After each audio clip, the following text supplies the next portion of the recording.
Amigos habitantes y visitantes de este sector, hoy traemos para ustedes algo de verdad especial. Paren oreja, pónganle cuidado, esto sí que es importante de verdad. Hoy traemos una invitación a respaldar con su voto a Iván Cepeda y a Ida Quilhue. Vamos a llevar a la presidencia a Iván Cepeda. Sí, claro, es muy diferente. Hola familia, este es el capítulo número 2 sobre educación. Les recordamos que estamos en Podcast por la Vida que Rime y que se pueda. Hoy tengo un invitado muy especial, una invitada muy especial y mi compañera MC, preséntate. Hola, un gusto por acá Colibrí MC, saludándoles de nuevo aquí desde la Casa Cultural de La Hoguera y hoy vamos a hablar sobre educación. Entonces, Mali. Antes de que se presenten nuestros invitados, yo solo quiero que me respondan una pregunta. Casuales. ¿Gatos o perros? Los dos sin pólvora. Perfecto. Safi, ¿Colombia o Italia? Colombia. Eso. Bueno, familia, tenemos dos invitados muy especiales y ellos se van a presentar y nos van a contar quiénes son. Dicen que uno no debe presentarse únicamente hablando de lo que hace profesionalmente, pero yo siento que mi profesión es algo con lo que me identifico mucho también como persona. Entonces yo soy, primero que todo, docente, profesor, y segundo, creador de contenido. Y pues nada, alguien que es muy curioso, que le interesan mucho los derechos humanos, la gente. Sí, yo creo que sobre todo es un profesor con bastante conciencia social, que le gusta que es curioso y que le gusta hablar con la gente y conocer sus realidades y demás. Bueno, yo soy Zafiro Lux, soy una cantante, exponente de rap. Soy mujer, soy madre, soy hermana, soy amiga. Soy estudiante de la licenciatura en Educación Comunitaria con énfasis en Derechos Humanos de la amada Universidad Pedagógica Nacional. Soy activista que ha encontrado pues en el rap una forma de expresión, de denuncia, pero también de acompañamiento y de abrazo a la vida. Gracias, Safi. Bueno, Nicolás Rota, un pedagogo reeducativo. Cuéntanos, ¿quién es tu red de apoyo? O sea, ¿cuáles son los seres vivos que te importan y a quienes más les importas? Pues primero que todo mi familia, porque pues tengo una familia muy bonita, una familia que me crió con cariño, con amor y donde pues compartimos valores y nos queremos un montón y eso pues es difícil encontrarlo, ¿no? Entonces primero que todo una familia con mucho amor y mucho cariño. Yo creo que esa ha sido una de las mayores influencias para ser quien soy y por donde aprendí los valores que he aprendido. Y segundo, mis amigos, familia y amigos y los amigos también compartimos compartimos momentos importantes y sobre todo el amor por la música, la cultura, las discusiones, la curiosidad, un montón de cosas. Entonces, respuesta un poco típica, pero familia y amigos. Bueno, mi red de afectos es bien grande, es bien hermosa y justo porque una de las apuestas es permitirme recibir y conformar esa red de afectos tan grande.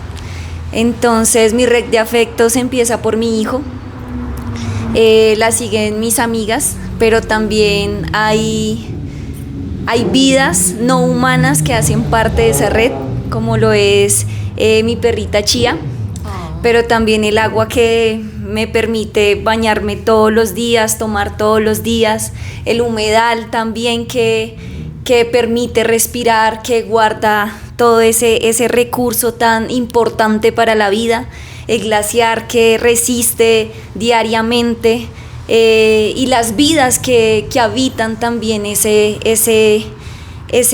páramo, ese humedal. Pero también están presencias que no se pueden ver, que no pueden ser tangibles en este mundo, pero que sé que desde otro plano nos acompañan y esa red de afectos también están mis ancestras, mi abuela, mi bisabuela y esos seres espirituales que nos abrazan en estos momentos.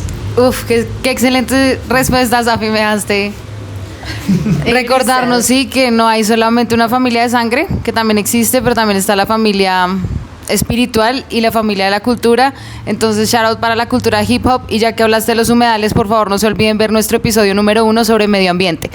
Los dejo con Colibrí, que va a entrar en materia con estos dos educadores que hoy tienen un mensaje súper importante para compartir con nosotras. Así es, Mali, tal cual estuvimos hablando por la defensa de la vida y en eso también pues estamos hablando de la educación porque hace parte y de la educación también para quién y para quiénes, que es donde vamos a empezar a conversar en este segundo episodio y es por qué defender la educación pública y para quienes defendemos la educación y ahí le doy la palabra a Safi para seguir con el pedagogo reeducativo. Bueno, y lo hablo para quién y para quiénes porque justo desde la experiencia, pues yo soy una mujer que nació en un barrio popular y en este barrio popular he visto a muchos y a muchas compañeras caer su vida, ser asesinadas por el Estado, por el paramilitarismo. También muchos y muchas han caído pues en las drogas, pero también así muchas y muchas hemos caído en la universidad pública, siendo cierto de que es difícil ingresar, pero también es difícil permanecer en ella y poder graduarse siendo mamá, siendo mujer, siendo artista, siendo una cantidad de cosas.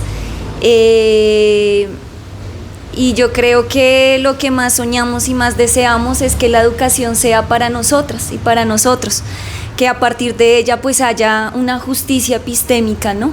Una justicia epistémica pensándolo desde que los saberes se pueden crear desde diferentes lados, desde diferentes formas. Por ejemplo, cuando nos reunimos en una plaza a escucharnos rapear, a escuchar improvisar, lo que ellos llaman vagos, lo que llaman estos momentos de ocio y estos espacios de ocio, pues no, también se convierten en espacios educativos para el barrio. Entonces allí es donde empezamos a entender de qué se trata una metáfora o las figuras literarias o a escuchar este aprendizaje tan valioso que es el de escuchar. Lo podemos crear en esos espacios de ocio. Entonces para mí es educación para la vereda, educación para el campo y educación para la vida. Gracias, Safi. Nico, educación pública para quién y para qué. Pues para todos, todas, todes, o sea, la educación. Sí, pues yo parto del principio de que la educación tiene que ser para todo el mundo, no necesariamente educación profesional, formal, ser educación técnica, pero sobre todo porque la educación, pues en un país como Colombia, donde más que vivir se sobrevive, la educación puede ser primero una herramienta para poder tener una mejor vida, una mejor calidad de vida, más bienestar, para que la sociedad sea un poquito más igualitaria y es la manera de que haya también un poquito de movilidad social que se necesita en nuestro país. Y primero eso, como la educación puede dar las herramientas para, digamos, tener un estilo de vida y una vida mejor, más digna, pero también yo considero que la educación también tiene un segundo, digamos, objetivo muy importante, que es permitirte entender el mundo que te rodea, el país que te rodea, las dinámicas que existen y precisamente ser más humano y entender más al otro y finalmente no reproducir, por ejemplo, dinámicas de discriminación, de violencia, no comerse el cuento de que la otra persona es tu rival. Es un ejemplo muy, muy concreto de lo que la educación puede permitir. Entonces, digamos, si las personas privilegiadas que logramos ingresar a la educación superior, tenemos también la responsabilidad de, ya que tenemos esas herramientas de entender el mundo que nos rodea, pues simplemente también ser un poco más empáticos, menos violentos y apostarle siempre a la paz, a la solidaridad, a buscar que el mundo sea más justo, simplemente porque estamos en un mundo muy injusto y pues yo siento que la educación para todos nos va a permitir finalmente entendernos mejor y vivir pues bien, ¿no? Vivir sabroso, que ya no esté de moda decirlo. Y pues ya sí, eso creo. Gracias, Nico.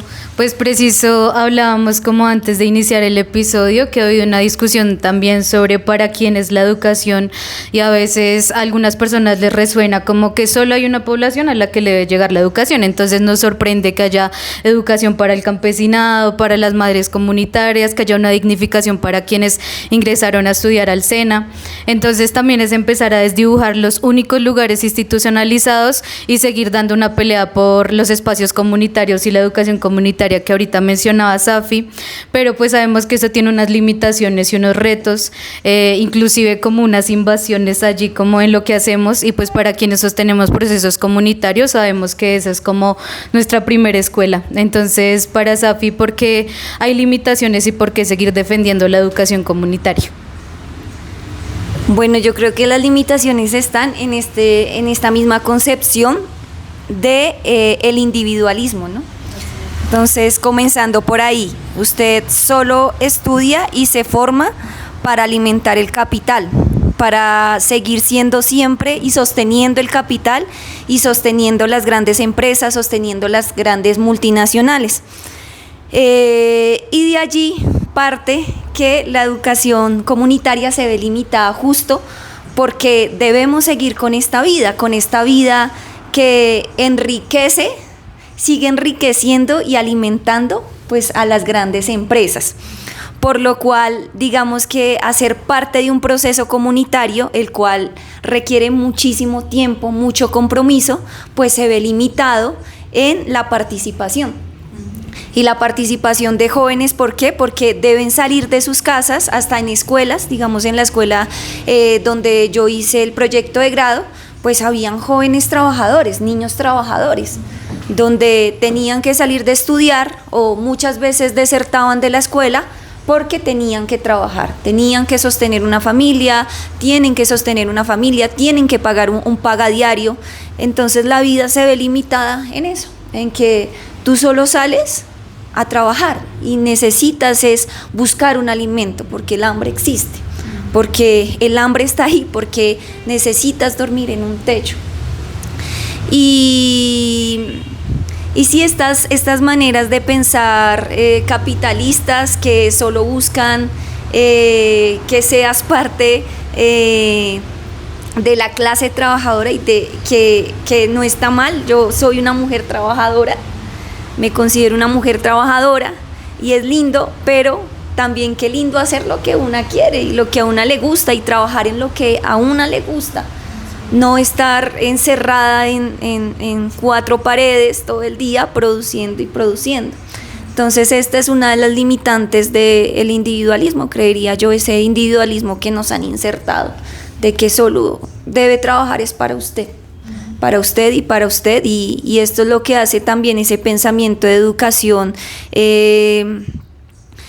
capitalista que solo quiere llenar de conocimientos lineales a los jóvenes y a las jóvenes. Nico, gracias, Safi. Muy en la armonía con lo que acaba de compartir Safi. ¿Cuál es tu experiencia como docente de lengua en relación a esa presión externa que implica estar todo el tiempo bajo la necesidad de producir para poder seguir pues con vida y para poder conservar las necesidades básicas? ¿Cómo has visto tú esto en tu práctica docente y en tu propia vida? Pues digamos que en la enseñanza y el aprendizaje de idiomas lo que ocurre es que hay muchas motivaciones distintas y muchas es quiero irme del país para vivir más dignamente en otra parte, o ya estoy en otro país y estoy guerreándola porque está bastante difícil la situación acá porque no manejo bien el idioma, ¿no? Digamos que a mí con respecto a lo que me gusta de los idiomas, que más que un fin es un medio, o sea, como que el objetivo, digamos, en mi caso es aprender francés, pero el francés siempre va a ser un medio para otra cosa, ¿no? Entonces, sobre todo, el idioma va a servir como una herramienta también como para entender tu realidad, la realidad de otra cultura y poder al mismo tiempo como comparar esas dos culturas y darte cuenta que nuestra realidad que es muy distinta a la de otro país, por ejemplo, digamos Francia, ¿no? Que bueno, están perdidos de sus seguridades sociales, de sus adquisiciones sociales, como dicen ellos, pero es diferente, entonces te das cuenta de otra realidad y y tú utilizas el idioma para hablar de cosas actuales, de cosas, pues yo intento hacerlo como docente, o sea, estás aprendiendo el idioma, pero al mismo tiempo te estás dando cuenta de otras realidades, ¿no? De cómo están, como en todo el mundo, en Europa, en América Latina, en todo lado, por ejemplo, los discursos violentos de odio están teniendo muchísima fuerza, los, digamos, temas que uno creía que estaban saldados, pues no, hablar de ecología ahora es una cosa súper como militante, pues, y hasta en el libro de idioma más tonto, bueno, tú sabes, Laura, tiene cosas de ecología, por ejemplo, hay unos que son un poquito más, que se la juegan un poquito más, así sea superficialmente, hablan de género, hablan de reivindicaciones políticas, y sea superficialmente, entonces, pues sí es cierto que el idioma a veces la gente dice, no, yo estoy aprendiendo un idioma como solo el idioma como tal, pero el idioma viene con una historia atrás, con cultura, con filosofía, con política. El francés es muy político como idioma, bueno, todos los idiomas, pero el francés tiene una herencia muy, muy política. Entonces, independientemente de tu motivación, o si tú eres una persona hiperprivilegiada que todos los sábados va a estudiar una institución carísima el francés, pues esta enseñanza y aprendizaje te van a permitir en algún momento pues también cuestionarte y aprender cosas acerca del mundo, de tu vida, de lo que pasa, ¿no? Y pues para eso también se aprende, ¿no? O sea, un poco como lo que decía Safi, que la educación no puede ser solamente como unos conocimientos ahí como desligados de tu realidad, y los idiomas también hace parte eso, ¿no? Pues es la manera en la que te comunicas, y a través del lenguaje tú nombras todo y nombras realidades, y pues bueno, entonces eso creo. Gracias, Nico. Gracias, en el Nico. episodio anterior estuvimos hablando con Sabina Van der Hamen y Germán como del por qué la persona de a pie que llamamos deberíamos defender a las y los lideresas ambientales. Pues en este episodio, al hablar de educación, también estaría bonito escucharles del por qué defender en este como proceso electoral que estamos, pero en general en la vida, por qué defender el lugar de las y los profes en Colombia. Como cuál es ese lugar importante que ocupan las y los profes para que cualquier persona salgamos o estemos desde nuestros lugares de enunciación defendiéndoles. ¿Eso yo? Bueno, lo hablo desde la experiencia, siempre desde ahí, porque considero que los profes y las profas defendemos la vida. Y en mi caso, las profesoras de la Universidad Pedagógica me han salvado la vida. Y me salvaron la vida, y son ellas quienes también en este proceso pues han sostenido, han sido mis piernas, parte de mis piernas, de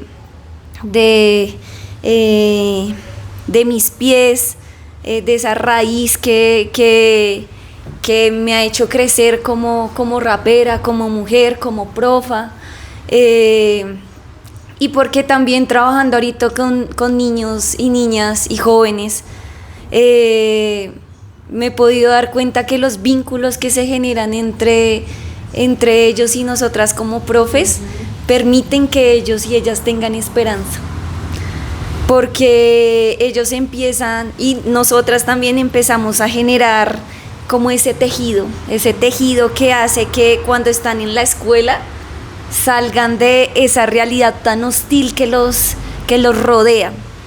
Entonces, el no más compartir sus historias de vida, el lastimosamente tener que ellos expresar y contarle a la profe que están siendo abusadas, pero porque ven en la profe ese lugar seguro, esa posibilidad de que eso que están viviendo cambie. Entonces, nosotras y nosotres nos convertimos como en un hogar, como en una trinchera para ellos, y ellos también se convierten en esa trinchera para nosotras.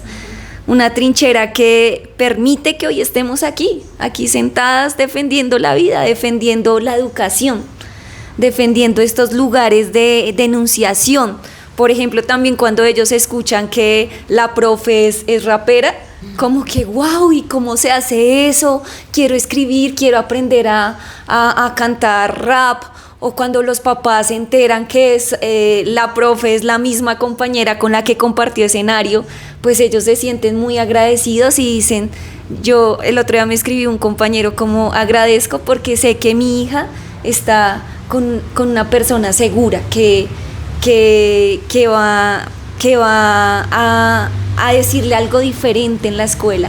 Y estas pedagogías del amor que nos pensamos como profes y profas son valiosísimas para la vida, para el caminar, para el seguir andando en este mundo. Gracias, Safi. Y yo creo que eso no habría sido tan posible si no hubiera habido universidades públicas en las ciudades principales para que accediera a la clase trabajadora que también quería comprometerse con las futuras generaciones. Nicola Rota, Señora. ¿cuál es la diferencia entre haber estudiado en una universidad pública? ¿Qué habría sido si tuvieses estudiado en una universidad privada? O sea, ¿por qué la universidad pública tuvo algún rastro en tu camino? Pues si no hubiese estudiado en una universidad pública estaría endeudado primero, o sea, muy endeudado. Y segundo, pues yo creo que, bueno, como decía, mi familia es muy importante y tengo un montón de valores que aprendí gracias a mi familia, pero la universidad también me permitió a darme cuenta de una realidad distinta, ¿no? Porque uno cuando sale del colegio como que es más uniforme todo, ¿no? Además uno usaba uniforme, ¿no? Entonces como que llegar a la universidad pública permite ver un montón de realidades distintas y de discursos, de maneras de ver el mundo diferente y darse cuenta que los privilegios que uno tiene no los tenía todo el mundo y que sobre todo que uno puede actuar de una manera digamos importante a través de su profesión, como decir, o sea, como que tú no solo, lo que hablábamos ahorita, uno no solamente estudia como para tener un montón de conocimientos y ganar plata después, sino que uno se da cuenta cuáles son los motivos por los cuales uno puede estudiar, ¿no? Y no solamente las ciencias humanas, sino todas las ciencias en general y todo lo que uno estudia, y no solo los estudios formales, ¿no? Estamos hablando de la universidad pública, pero en general toda la educación va a permitir que tengamos algún tipo de trascendencia en la sociedad, pero sobre todo también para juntarse, sí, pues para finalmente buscar que todos estemos como mejor, ¿no? O sea, yo creo que ese es como el objetivo. Entonces, finalmente la universidad pública me permitió darme cuenta de un montón de realidades, me describió mejor el mundo y me permitió también tener un montón de valores que en este momento tengo y que considero que son necesarios para que el mundo sea más justo finalmente. Tremendo. Gracias, Nico, y gracias, Zafiro, por lo que nos comparten. Yo creo que también la apuesta como de tener este podcast y este espacio de encuentro y de juntanza es como acuerpar por qué estamos defendiendo la vida y por quiénes, ¿no? Como creo que todas y todos hemos tenido una profe en la vida y que hemos querido y que ha sido nuestro refugio y ese calorcito que a veces uno no encuentra en otros lugares, y por eso también quisimos hablar pues de la educación. Y en ello, pues más que por el panorama en el que estamos, también pensarnos y preguntarles para ir cerrando este episodio como cuáles son los retos que tenemos en caso de que quede electo Iván Cepeda y Aida Quilcue en términos de educación. ¿Qué retos tenemos también para seguir sosteniendo el proyecto como político y de vida que él y ella plantean? Entonces ahí, Safi, ¿qué retos ves en este panorama?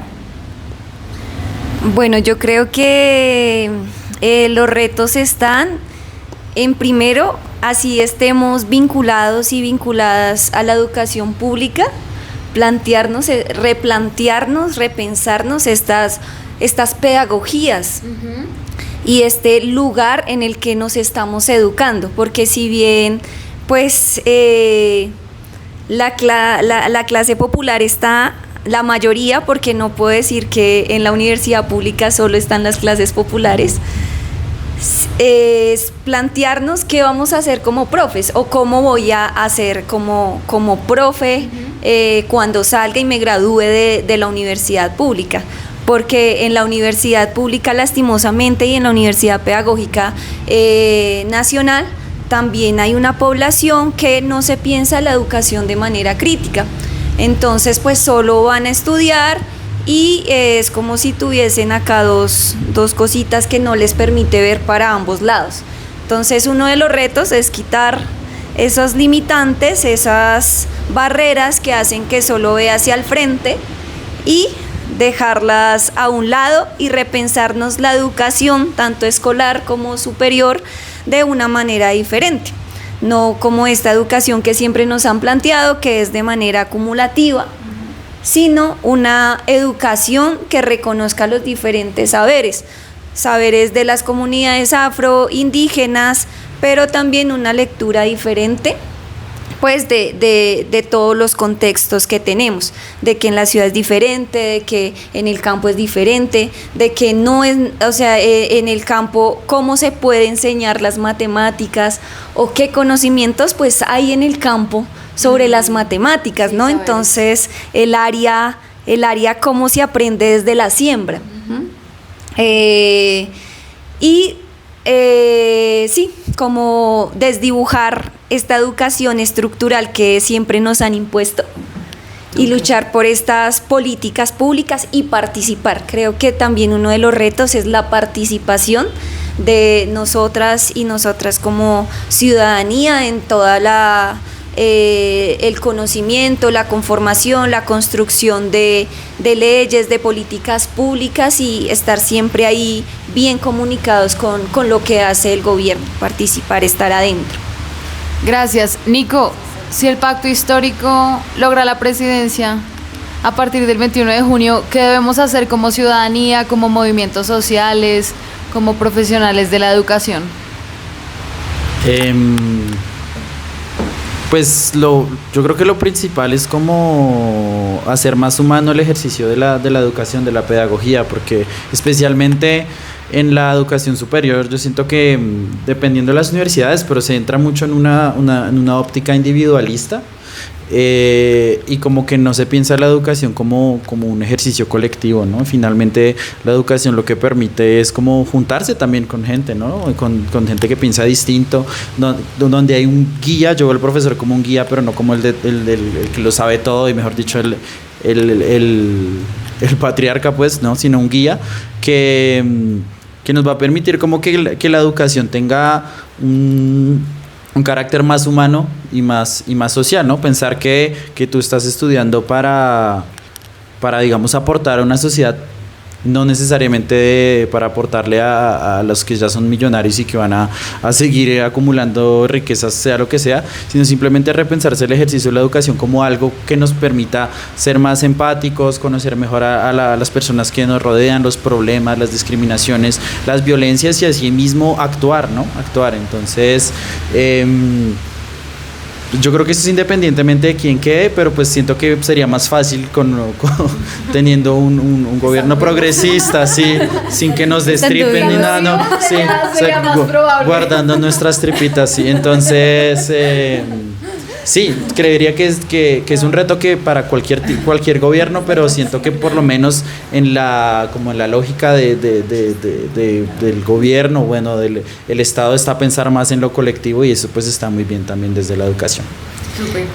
Gracias, Nico, y justo para cerrar, pues para los dos es pensarnos de cara a qué riesgos habrían donde quede un partido de ultraderecha en Colombia para las y los profes, para las y los estudiantes, pero también un mensaje para quienes no se han decidido por quién votar en esta segunda vuelta o quienes votaron y pueden cambiar su voto. Pero también pensarnos en esos riesgos que hay, o sea, para la educación, pero también para nosotras como seres humanos en este país, y cuál sería ese mensajito que dejarían desde su experiencia y su sentir.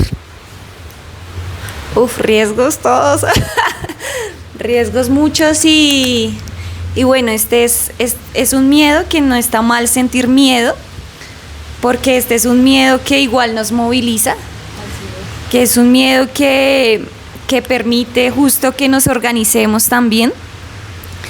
Y ahorita que venía para el espacio estaba viendo un correo que le llegó a la UTP, a los profesores de la UTP, amenazándolos como de muerte, que no iban a dejar que la educación pública que formaba guerrilleros, que formaba gente con otro pensamiento comunista, pues llegara de nuevo al poder. La universidad pública y el colegio público, la educación pública es un espacio de esperanza, es un espacio de amor, de protección, es una trinchera, por lo cual los riesgos están en que estas trincheras y estos nichos de amor y de esperanza pues se eliminen, porque el gobierno de Abelardo pues quiere eso, acabar con la educación pública y que enfocarnos solo en el trabajo, en que solo estamos para producir, para producirle al gran capital, sin pensar en que pues sin agua cómo vamos a poder producir, empezando por ahí. Entonces también como negándonos ese derecho a un medio ambiente sano, ¿no? A un medio ambiente que reconoce no solo lo humano, sino también las otras formas de vida. Entonces ese también es otro riesgo, y es que todo se ancla, todo como se vincula. Pues si no protege el medio ambiente, pues no vamos a tener cómo vivir acá, no vamos a tener cómo capacitarnos en sus carreras técnicas que quiere. Y pues sí, son muchos los riesgos. El primero es que sabemos que así como pues no vamos a estar de acuerdo con sus políticas, pues nos vamos a movilizar, pero asimismo es un riesgo a morir, porque pues así pasó con Duque, pues quienes nos levantamos, muchas murieron. Entonces ese es el primer riesgo, a morir. Y lastimosamente a quienes tenemos que ver morir, pues es a nuestros amigos, a nuestras amigas, hasta nosotras estamos en ese mismo riesgo, porque somos quienes ponemos la cara en las calles, quienes decimos pues no estamos de acuerdo con esto, y es un riesgo bien grande. También lo pensaba en mi hijo pues ya también va a terminar su colegio. Nos pensábamos y soñamos con que él entre a la universidad pública, el multicampus de Suba, porque vivimos en Suba, y esto de que la universidad esté en el territorio pues es algo maravilloso, porque no hay que gastar en movilidad, porque justo esta misma estigmatización que se crea cuando una no tiene para un pasaje y se debe colar, pues también abarca y abarca que usted también tenga que morir o tenga que ser golpeado por su mismo compañero, su misma tío que está trabajando como guarda en Transmilenio. Entonces sería un riesgo aún más grande el que este personaje pues esté en este puesto, en este cargo tan importante para el país. Por eso es que la invitación es que no nos dejemos llevar por una imagen, porque lo que han generado es una imagen de persona honorable, que va a acabar con el comunismo, pulcro, decente, pero su proyecto es nefasto, es cruel con la vida, es cruel con la humanidad, con el medio ambiente. Entonces el proyecto pues de Iván es totalmente diferente, que si bien claro puede tener sus fallas y va a tener sus fallas, porque no todo va a ser hermoso, como en el de Petro no fue todo hermoso, pero sí hubo un avance grande, y pues la invitación es a votar por estos proyectos que nos sostienen y que nos siguen sosteniendo y que nos respetan la vida, por lo menos eso. Gracias. Y ahora yo qué digo. No, mentiras, no, digamos. Marqué bien en tarjeta. No, pero más concretamente lo que yo puedo decir es que el riesgo que yo considero que es muy grande, y va también en línea de lo que decía Safi, es que se legitima aún más un discurso extremadamente violento, donde todo lo que sea diferente, donde las diversidades son discriminadas, todo lo que se imagina, o sea, discriminado es lo más bajito, digamos. Entonces, simplemente es muy grave que una persona así de violenta llegue al poder, porque básicamente no solamente va a ser discurso, sino también van a ser realidades, ¿no? Entonces vamos a ver cómo muchas personas van a tener que sufrir de violencia en general, de todo tipo, y pues finalmente es todo el mundo, porque un proyecto autoritario básicamente desprecia todo lo que no le sirva, ¿no? Entonces, para una gran mayoría de personas van a tener que recibir algún tipo de violencia, ¿no? Entonces, y pues la invitación es como a no votar con rabia, no votar tampoco con tanto miedo, no votar como para joder al otro, sino votar más como con esperanza de que podemos entendernos, de que a pesar de que pensemos distintos, o sea, yo me niego a pensar que las 10 millones de personas que votaron por este man sean tan violentas como él. Yo creo que es gente que simplemente tiene miedo o está mal informado, yo no sé, y pues votar por el que no quiere eliminar al otro, básicamente. O sea, suena como súper, como sentido común, pero pues sí, votar por un proyecto que básicamente no quiere eliminar a los demás, sino pues que vivamos juntos, pues aprendamos a vivir juntos y como que estemos bien, ¿no? Que el mundo sea un poquito más justo para las personas que no viven de una manera digna, y pues ya. Por nuestros muertos, ni un minuto de silencio y toda una vida de combate. Gracias, familia, nos vemos en el próximo episodio.